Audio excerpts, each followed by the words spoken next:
Hey dads and moms, and welcome to the Stress Less series, where we help you stress less about money, save more, and pay off your debt faster. Today's tip is how to know that you're making the right decision for your family. There's a lot of decisions that are on our shoulders as moms and dads, and frankly, a lot of them affect our finances. It'd be really helpful if you knew how to make the right decision, right? Well, I want you to follow this framework to walk through the decision so that you become more comfortable with what the right decision is. So it follows the word brain, and each letter of brain, we're going to ask ourselves a different question. And I want you to pose a question to yourself. A question like, should we send our kids to this private school? Or should we refinance our mortgage? Or should we sell our car to buy a cheaper car? Whatever the question is, frame a question and then ask yourself these questions. B is for benefits.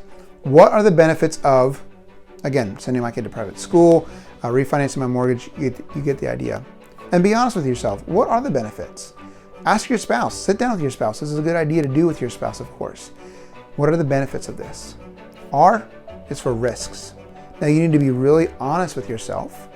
What is the risk? What are the risks of this decision? It's easy for me to ignore the risks and just focus on the benefits. So here's what's really important to sit down with your spouse and say, let's write out the risks together, because I guarantee you your spouse sees different risks in the decision than you do, and you want a full picture. So you want to sit down with them and ask them what the risks are. A is alternatives.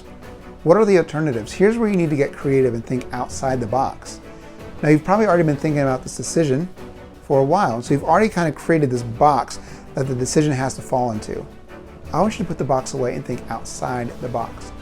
Explain the situation to a friend, to a neighbor, to a coworker, and say, what, from an outsider's perspective, are my alternatives?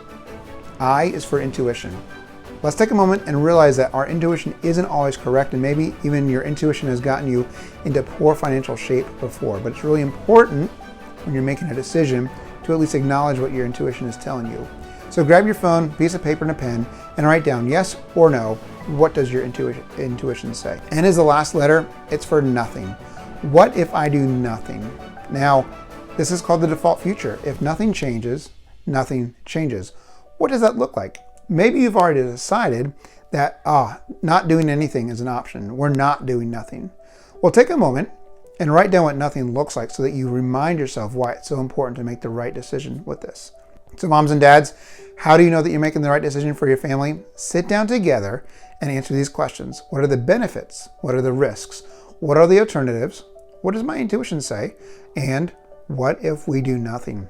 If you follow those steps and think thoroughly through those answers, you can get comfortable with what the right decision is for your family.